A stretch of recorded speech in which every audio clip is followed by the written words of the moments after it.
Thank you sir. ముఖ్యంగా Gulf కార్మికులకు సంబంధించినటువంటి అంశం సార్.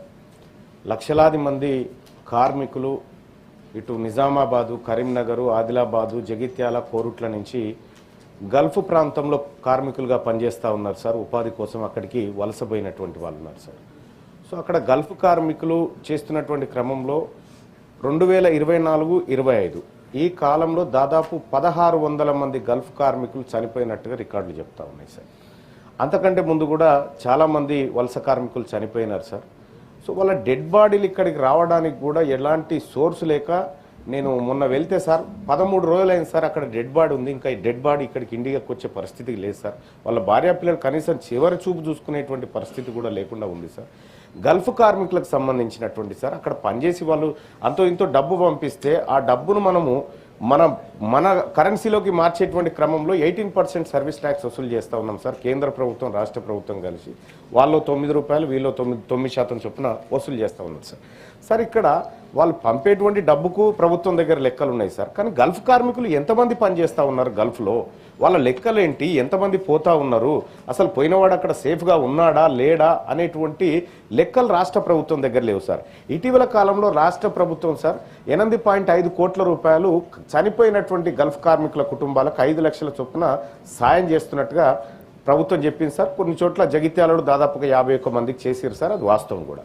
కానీ సార్ ఇక్కడ గల్ఫ్ కార్మికుడు అక్కడ భద్రతతో బతకడానికి రాష్ట్ర ప్రభుత్వం తీసుకుంటున్నటువంటి చర్యలు ఏంటి అనేటి కొంత ప్రభుత్వం తెలియజేయాలి సార్. ఎందుకంటే ఇక్కడ వాళ్ళు పంపే డబ్బుకు లెక్క ఉన్నప్పుడు అక్కడ వాళ్ళు పనిచేస్తున్న ప్రాణానికి కూడా ఒక లెక్క ఉండాలి సార్. అలాగే గల్ఫ్ కార్మికుల పిల్లలు సార్ అక్కడ పోయి పనిచేసేటువంటి వాళ్ళు ఎవరైతే ఉన్నారో వాళ్ళ భార్య పిల్లల కోసం, పోషించడం కోసం, విద్య కోసం చేస్తారు సార్. సార్ గల్ఫ్ కార్మికుల పిల్లల కోసం ప్రత్యేక రెసిడెన్షియల్ స్కూళ్లు పెట్టాల్సినటువంటి అవసరం ఉంది సార్. ప్రత్యేక రెసిడెన్షియల్ స్కూల్ కరీంనగర్, కోరుట్ల పెడితే వాళ్ళకి రెసిడెన్షియల్ స్కూల్ పెట్టడం వల్ల కొద్దిగా ఆర్థిక భారం తగ్గుతుంది సార్. ఎందుకంటే భర్త దూరంగా ఉంటాడు, పిల్లలు భారంగా ఉంటారు కాబట్టి అదొకటి సార్. ఇంకో రెండో విషయం ఏంటంటే సార్ ప్రవాసీ ఆరోగ్యశ్రీ పథకాన్ని తెలంగాణ రాష్ట్ర ప్రభుత్వం ప్రవేశపెట్టాలి సార్. గల్ఫ్ దేశాల్లో ఉన్నటువంటి గల్ఫ్ కార్మికులు ఎవరైతే ఉన్నారో వాళ్ళతోటి ప్రైవేట్ హాస్పిటల్స్తో టైఅప్ అయి రాష్ట్ర ప్రభుత్వం అక్కడ ఉన్నటువంటి మన కార్మికులకు ఏమైనా ఇబ్బంది జరిగితే అక్కడ ప్రైవేటు హాస్పిటల్తో అక్కడికి పోతే ఫ్రీ ట్రీట్మెంట్ జరిగే విధంగా ప్రభుత్వం చర్యలు తీసుకోవాలి సార్. అలాగే గల్ఫ్ కార్మికులను ఇంకా మోసం చేస్తూనే ఉన్నారు సార్ ఏజెంట్లు. ఆ ఏజెంట్ల మోసాలను కూడా అరికట్టాల్సినటువంటి అవసరం ఉంది సార్. గల్ఫ్ కార్మికులు గత కొంతకాలం నుంచి కోరుతున్నటువంటి కేరళ తరహా పాలసీ ఏదైతే ఉందో అక్కడ ఏమైనా వివాదాల్లో చిక్కుకుంటే ఆ వివాదాలను పరిష్కరించడం కోసం అధ్యక్ష సో ప్రభుత్వం చొరవ తీసుకోవాల్సినటువంటి అవసరం ఉంది అధ్యక్ష. అక్కడ కేంద్ర ప్రభుత్వం కేవలం 2023-24లో గల్ఫ్లో వివిధ వివాదాల్లో చిక్కుకున్నటువంటి కార్మికులను, భారతదేశ కార్మికులను కాపాడడానికి 3 లక్షలు ఖర్చు పెట్టింది సార్ కేంద్ర ప్రభుత్వం. 3 లక్షలు సార్, అది ఒక కేసుకు కూడా సరిపోదు. కానీ వాళ్ళ దగ్గర నుంచి తీసుకుంది చాలా పెద్ద మొత్తంలో తీసుకున్నారు సార్. సో అక్కడ విదేశీ కరెన్సీని మనకి ఇక్కడ పంపి కొంత విదేశీ ద్రవ్యాన్ని డెవలప్ చేస్తున్నటువంటి కార్మికుల పట్ల రాష్ట్ర ప్రభుత్వానికి కొంత కన్సర్న్ ఉండాల్సినటువంటి అవసరం ఉంది సార్. నేను మొన్న వెళ్ళినప్పుడు సార్ ఈ సభ దృష్టికి తీసుకురామని చాలా మంది చెప్పినారు సార్. మేము అనేక సమస్యలు ఎదుర్కొంటా ఉన్నాం. ప్రభుత్వం ఈ ఎన్ఆర్ఐ పాలసీ విషయంలో కేవలం కమిటీ వేసింది కానీ దాంట్లో ఎట్టి పరిస్థితుల్లో మంచి జరుగుతున్నట్టు అనిపించట్లేదు. వాస్తవమైనటువంటి సమస్యలు తెలిసినటువంటి వాళ్ళతోటి ఆ కమిటీని నియమించి తద్వారా గల్ఫ్ సమస్యలు, గల్ఫ్ కార్మికుల దాదాపుగా ఒక 10 లక్షల మంది దాకా ఉంటారు అనుకుంటా సార్. నేను అక్కడ ఈ గల్ఫ్ కార్మికులు దాదాపుగా వాళ్ళ కుటుంబాలన్నీ ఇక్కడే ఉన్నాయి సార్. మనం కేవలం ఎలక్షన్స్ వచ్చినప్పుడు గల్ఫ్ కార్మికుల సమస్యల గురించి మాట్లాడుకుంటున్నాం, మేనిఫెస్టోలో పెడుతున్నాం.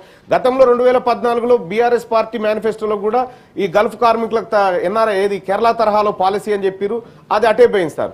ఇప్పుడు ఈ రాష్ట్ర ప్రభుత్వం వచ్చి ఏదో చనిపోయిన తర్వాత కాదు సార్, బ్రతకడానికి భరోసా ఇచ్చేటువంటి ఒక పథకాన్ని రూపొందించమని చెప్పి తమరి ద్వారా రిక్వెస్ట్ చేస్తా ఉన్నారు సార్. అలాగే గల్ఫ్ కార్మికుల పిల్లలు సార్ వాళ్ళకు రెసిడెన్షియల్ ఏర్పాటుతో పాటు వాళ్ళ కుటుంబాలకు పథకాలలో ప్రత్యేక కోటాను అమలు చేయమని చెప్పి తమరి ద్వారా రిక్వెస్ట్ చేస్తా ఉన్నారు. పిటిషన్ పంపిస్తున్నాం.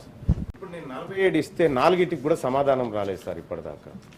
సో తమరు చొరవ తీసుకోవాలి సార్. మాకు మేము నిన్ననే ప్రిపరేటరీ మీటింగ్లో చీఫ్ సెక్రటరీ గారు నిన్న లేరు కానీ స్పెషల్ మన ఫైనాన్స్ సెక్రటరీ గారు వచ్చారు. వారికి మొత్తం unstarred question to star questions, special mentions, petitions ఎన్నెన్ని పెండింగ్ ఉన్నాయి, వచ్చే సమావేశం లోపల యాక్షన్ టేకన్ రిపోర్ట్ మాకు సబ్మిట్ చేయమని నేను స్పీకర్ గారు వారిని కోరడం కూడా జరిగింది.